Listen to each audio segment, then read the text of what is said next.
Welcome to American National Government. In this course, you will discuss the purpose, structure, and evolution of United States government. I'm Jordan O'Connell, History and Government Instructor at Northeast Iowa Community College. This lecture distills a decade of my written notes taken from American Government, Roots and Reform, American Government by Lenz and Holman, and our course-assigned OpenStax American Government textbook. This lecture focuses on interest groups, lobbying, and the access machine. The core question is this: how did interest groups evolve from pluralist representation into a system of money, expertise, access, and stratified influence? The core competency is to discuss the origin, nature, and evolution of interest groups in the United States. When organized interest by access through money, expertise, and persistence, how much pluralism is real and how much has hardened into stratified influence? The pressure moves through disclosure forms, PACI money, committee access, agency comments, litigation strategy, and the stamina of organized interest. Interest groups make Americans nervous because they expose a truth. Civics textbooks often soften. Government listens better to organized people than isolated people. A lone citizen may care about clean water, farm subsidies, veterans benefits, gun rights, disability access, police reform, tax rates, school policy, or prescription drug prices. A group can hire staff, track legislation, build a mailing list, meet with agencies, draft testimony, file lawsuits, raise money, produce research, and pressure officials at the moment decisions happen. Organization changes volume. The civic problem is not whether interest groups should exist. The First Amendment protects petitioning government, speech, assembly, and association. A republic without organized interest would either silence citizens or pretend policy does not create winners and losers. The real problem is unequal organization. Some groups have money, lawyers, lobbyists, data, and permanent staff. Other citizens have diffuse concern, limited time, and no access to the room where language changes. An interest group is an organization that tries to influence public policy without becoming a political party. Parties seek to win offices and govern broadly. Interest groups seek to shape decisions on issues, industries, causes, identities, professions, or communities. They lobby legislators, pressure agencies, mobilize members, fund ads, file briefs, donate through political committees, testify at hearings, comment on proposed rules, and sue when policy cuts against them. The core mechanism is access. Access does not always mean corruption. A disability rights group may need access to explain how a transit rule affects wheelchair users. A farm group may need access to explain crop insurance. A veterans group may need access to explain claims processing delays. A business association may need access to explain compliance costs. Expertise can improve policy. Yet access can also privilege those who can afford to stay organized, hire specialists, and return to the same offices year after year. That is the access machine, a system where influence often depends on the capacity to monitor government continuously. Madison feared faction in Federalist Number 10, and interest groups are faction made administrative. He did not think liberty could exist without groups pursuing interests. Removing faction would require destroying liberty or forcing everyone to hold the same opinions. His solution was to enlarge the republic so factions would compete, check one another, and struggle to dominate. That argument sits behind pluralism, the idea that politics can work through competition among many organized groups. Pluralism sounds reassuring until the financing question arrives. A large public may care weakly about an issue, while a small group cares intensely. The small group may organize because the stakes are concentrated. The large public may remain inattentive because each person bears only a small cost. This is why policy often favors concentrated interests over diffuse publics. A tax break, regulatory carve-out, subsidy, licensing rule, or procurement contract may carry enormous value for a narrow group and barely register for everyone else. The narrow group hires counsel. The public scrolls past. The free rider problem adds friction. If a group seeks a benefit that everyone in a category can enjoy, individuals may choose not to join or pay dues because they will receive the benefit anyway. A union contract, environmental protection, consumer safety rule, or tax limitation can help non-members as well as members. Groups solve this problem through selective benefits, social identity, professional obligation, member services, ideological commitment, or fear of loss.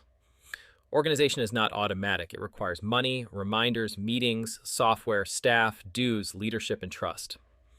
The modern lobbying system developed because government became technically dense. Congress writes statutes, but agencies write rules, issue guidance, inspect facilities, approve permits, distribute grants, enforce standards, and adjudicate disputes. Interest groups therefore lobby Congress and agencies. They submit comments and rulemaking dockets. They seek meetings with staff. They provide draft language. They cultivate expertise. They track deadlines that ordinary citizens never see. If the Federal Register announces a proposed rule, a well-organized group sees an opportunity. A citizen who never reads it has already lost the first round. Citizens United vs. Federal Election Commission sharpened the campaign finance side. The Supreme Court protected independent political spending by corporations and unions, treating such spending as political speech. That decision did not create all money in politics, and it did not allow direct corporate donations to candidates in every form critics imagine. It did expand the constitutional protection around independent expenditures and helped fuel super PAC politics. The result intensified the dispute over whether money functions as speech, access, amplification, or distortion. The alternatives are concrete. Government can require disclosure so citizens know who funds messages and lobbying. It can limit direct contributions to candidates. It can regulate coordination between campaigns and outside groups. It can impose registration requirements on lobbyists. It can create public financing systems. It can protect independent spending. It can also overregulate association and chill ordinary advocacy. Each choice trades transparency, equality, speech, and administrative burden against each other. The American system invited organized petitioning from the start, but the modern access machine grew with the expansion of federal capacity. Petition campaigns, trade associations, veterans organizations, labor unions, farm bureaus, civil rights groups, and corporate lobbies all adapted as Congress delegated more rulemaking to agencies and as campaign finance law changed the cost of political visibility. The Federal Election Campaign Act, the post-Watergate amendments, Buckley versus Vallejo, the Lobbying Disclosure Act of 1995, and the Honest Leadership and Open Government Act of 2007 each altered disclosure, contribution rules, reporting, and the legal pathways for influence. Committees, subcommittees, agency dockets, appropriations riders, and judicial venues multiplied the number of places where organized groups could intervene. Access became a year-round administrative task rather than an occasional visit to a legislator's office. Lobbyists often receive cartoon treatment, but the actual work looks like paperwork, timing, and relationships. A lobbyist tracks bills, committee schedules, amendments, agency notices, budget language, procurement rules, and enforcement deadlines. The lobbyist meets with legislative staff because staff often know the details better than elected officials. The lobbyist brings a one-page explanation, proposed language, cost estimates, district impact, member stories, or technical warnings. Sometimes the lobbyist is a former staffer who understands how to move a sentence through the machinery. That knowledge is power. Committee structure carries force because many policy decisions happen before floor debate. A group that reaches a committee chair, ranking member, subcommittee staffer, or agency liaison can shape the options before the public notices. A phrase added in markup can change eligibility, reporting requirements, funding formulas, enforcement discretion, or deadlines. This is why interest groups do not only buy advertisements, they watch text. The most valuable political work may involve changing a definition from shall to may, altering a threshold, or creating an exemption. Agencies create a second venue. When Congress delegates authority, agencies write rules to implement statutes. The notice and comment process allows groups to submit arguments and evidence. A trade association may submit a technical analysis claiming a proposed rule imposes high compliance costs. A public interest group may submit health data. A labor union may submit worker testimony. A state attorney general may threaten litigation. Agency officials must build a record that can survive judicial review. Interest groups know this and try to shape the record. If they cannot win in Congress, they may win in rulemaking or court. Litigation lets groups turn policy disputes into legal claims. Civil rights organizations, business groups, religious liberty groups, environmental groups, gun rights groups, labor groups, and state-based groups use lawsuits to block rules, enforce statutes, or create precedent. They recruit plaintiffs, fund lawyers, file amicus briefs, coordinate public messaging, and choose venues. A case can become a policy campaign by other means. Courts then become part of the access machine. Money changes scale. PACs raise and spend money under contribution rules. Super PACs can raise unlimited funds for independent spending, though they cannot coordinate directly with campaigns in the prohibited ways. Donors can fund advertisements that shape public opinion, pressure candidates, or signal seriousness. Money does not need to purchase a vote in a crude sense. It can purchase staff, polling, legal talent, media time, data systems, donor networks, and persistence. Persistence carries force because government is a calendar. The side that shows up at every hearing, comment deadline, fundraising cycle, and election has an advantage. Members also create leverage. A group with authentic membership can mobilize calls, letters, turnout, public comments, protests, and local testimony. Officials notice organized constituents because votes and district pressure threaten careers. A small business owner in the district may carry more force with a member of Congress than a national lobbyist with glossy material. Interest groups therefore package national goals through local voices. They make an issue look less like an abstraction and more like a constituent problem. The limits of interest groups appear at the same points as their strengths. Groups can exaggerate expertise, hide funders, manufacture grassroots pressure, capture regulators, or frame private gain as public good. AstroTurf campaigns imitate citizen mobilization without real bottom-up energy. Revolving door employment can make regulators too friendly with industries they oversee.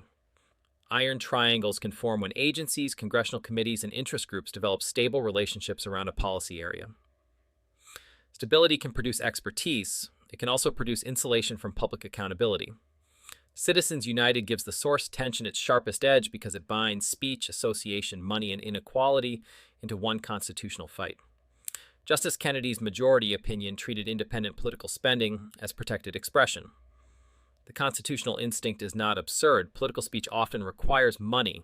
Printing flyers, buying airtime, building websites, hiring staff, and organizing events all cost something. If government can suppress spending because speakers are organized as corporations or unions, officials may gain dangerous power over political debate. The critique is also serious. Money amplifies speech unevenly. A billionaire, corporation, union, national advocacy network, or trade association can purchase attention that ordinary citizens cannot. The formal rule may say everyone can speak. The practical reality may say some speakers can blanket the field. Citizens United therefore raises a question that the First Amendment does not answer easily. When does protecting political spending protect dissent, and when does it deepen unequal influence? The case protects a form of political spending because the court treats spending as part of speech. The civic fight is whether that legal protection strengthens open debate or gives organized wealth a larger megaphone. The mechanism can be more subtle than money equals corruption. Access, agenda setting, candidate dependence, independent ads, donor signaling, staff networks, litigation capacity, and fear of attack spending. Interest groups also embody attention inside petition rights. A veterans group lobbying for faster claims processing looks democratic. A corporation lobbying for a narrow tax carve-out may look self-interested. A civil rights group filing litigation may look like constitutional accountability. A fake grassroots campaign funded by hidden money may look deceptive. The tool is similar, organization aimed at government. The judgment depends on representation, transparency, method, and public consequence. Pluralism and elite theory should not become slogans. Pluralism explains why democracy needs organized voices beyond parties. Elite theory explains why organization is unequal. Both theories describe part of the machine. A healthy system needs groups to translate citizen concerns into policy pressure. A corrupted system lets insiders turn access into insulation. The source tension ends with a hard question. Should government restrict organized spending and lobbying to protect equal citizenship, or would those restrictions give officials too much power to decide who may criticize them? A serious answer must defend both association and accountability. That is not easy, which is why the issue keeps returning. Interest groups are neither villains nor heroes by category. They are organized influence. They can represent citizens who would otherwise be ignored. They can also magnify wealth, expertise, and narrow stakes into policy advantage. The civic task is to inspect the mechanism. The sharper inquiry is to choose an interest group and identify its access strategy. Does it lobby Congress, lobby agencies, sue, fund ads, mobilize members, testify, submit comments, donate through committees, or shape media frames? Who pays, who benefits, who is missing from the room? What disclosure exists? What would accountability look like? The strongest analysis avoids theatrical cynicism. Saying lobbyists control everything is intellectually lazy. Saying interest groups are just citizens participating is also too clean. Organized influence works through calendars, staff relationships, legal filings, campaign finance, member mobilization, and technical expertise. The machine rewards people who know where to push. The unresolved judgment is blunt. Does organized interest make democracy more representative because it gives citizens vehicles for action, or less representative because unequal resources produce unequal access? No answer deserves respect if it rests on mood alone. It has to name the group, the mechanism, the funding, the venue, and the public cost. That is how spectators start seeing the room where policy is written. The unresolved question is whether pluralism remains democratic when the most organized interests enter every room first. If you're curious how I'm using AI to build these lectures and reshape higher education, visit thelibertytolearn.com. I'll see you in class.